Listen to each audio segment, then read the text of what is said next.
बिहार विधानसभा चुनाव 2025 में एनडीए गठबंधन ने उत्तर बिहार के सीमांचल क्षेत्र में मुस्लिम चेहरे उतारने की रणनीति अपनाई है, जिससे यह स्पष्ट होता है कि गठबंधन इस संवेदनशील क्षेत्र में सामाजिक राजनीतिक समीकरण बदलने का प्रयास कर रहा है। इस बार एनडीए में इसकी प्रमुख पार्टियों में जनता दल यूनाइटेड ने 4 मुस्लिम उम्मीदवार घोषित किए हैं। अररिया सीट से शगुफ्ता अजीम और जो की हट से मंजर आलम जैसे नाम इसमें शामिल हैं। इसके अलावा लोक जनशक्ति पार्टी रामविलास यानी चिराग पासवान की पार्टी ने बहादुरगंज से मोहम्मद कलीमुद्दीन को उम्मीदवार बनाया है। हालांकि यह संख्या बहुत अधिक नहीं है। सूत्र बताते हैं कि एनडीए ने कुल 243 सीटों में सिर्फ 5 मुस्लिम चेहरे उतारे हैं, जबकि राज्य में मुस्लिम आबादी लगभग 17% है। सीट वितरण की दृष्टि से यह दर्शाता है कि ये बहुत कम है, लेकिन फिर भी एनडीए सीमांचल में मुस्लिम वोट को साधने तथा अन्य समुदायों के वोट को साथ लेकर चलने की कोशिश कर रहा है। सीमांचल क्षेत्र किशनगंज, अररिया, कतरिया और पूर्णिया में मुस्लिम आबादी काफी अधिक है। उदाहरण के लिए किशनगंज में लगभग 68%, अररिया में लगभग 43% और कतरिया में 44% तक मुस्लिम आबादी है। पत्रों में यह कहा गया है कि सीमांचल बिहार के उन हिस्सों में है जहां सामाजिक आर्थिक पिछड़ापन, शिक्षा सुविधाओं की कमी, रोजगार के अवसरों की कमी प्रमुख मुद्दे रहे हैं। ऐसे में इस क्षेत्र में वोटिंग पैटर्न केवल धार्मिक सामुदायिक आधार पर नहीं चलता। स्थानीय उपलब्धियों, विकास व बदलने की उम्मीदें भी बड़ी भूमिका निभाती रही हैं।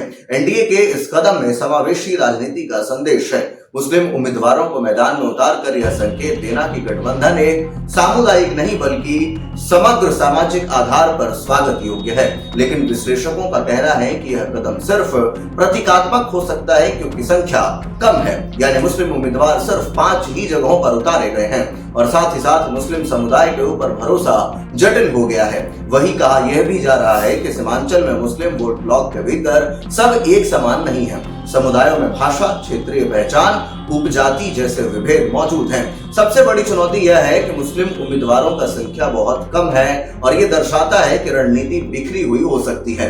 दूसरे में मुस्लिम वोटरों का भरोसा उतना सहज नहीं रहा। पिछले कुछ वर्षों में जदयू बीजेपी गठबंधन के प्रति साझेदारी में मुस्लिम लोगों की कमी आई है।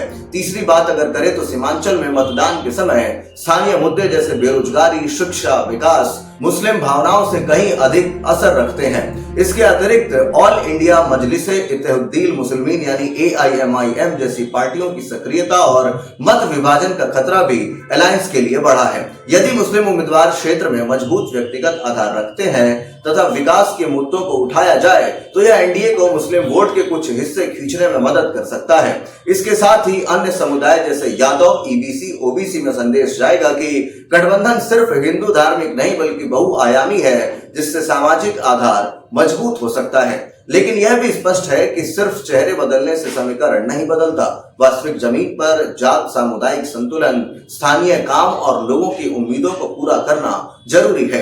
विश्लेषण यह कहता है कि यदि एनडीए सीमांचल में उनके मुस्लिम चेहरे के साथ साथ व्यापक विकास एजेंडा पेश कर सके तो वह कुछ वोट हासिल कर सकता है, लेकिन यह पूरी तरह उत्तरदायी नहीं है।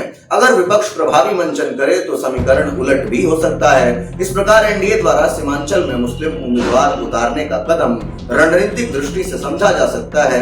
यह संकेत है कि समावेशी राजनीति का, मगर इस कदम का असली असर इस बात पर निर्भर करेगा कि उम्मीदवार स्थानीय मुद्दों में कितने जुड़े होंगे, विकास की दृष्टि से कितने विश्वसनीय होंगे और समुदायों के बीच भरोसा कितना कायम कर पाएंगे। क्योंकि सीमांचल की राजनीति सिर्फ धर्म वोट बैंक का खेल नहीं बल्कि सामाजिक और आर्थिक बदलाव का प्रतिनिधित्व भी है। ऐसे में आप उस पूरे मामले को लेकर के क्या कुछ सोचते हैं, कमेंट बॉक्स में अपनी राय जरूर दें। बाकी के अपडेट्स के लिए देखते रहिए ओपिनियन बिहार। धन्यवाद।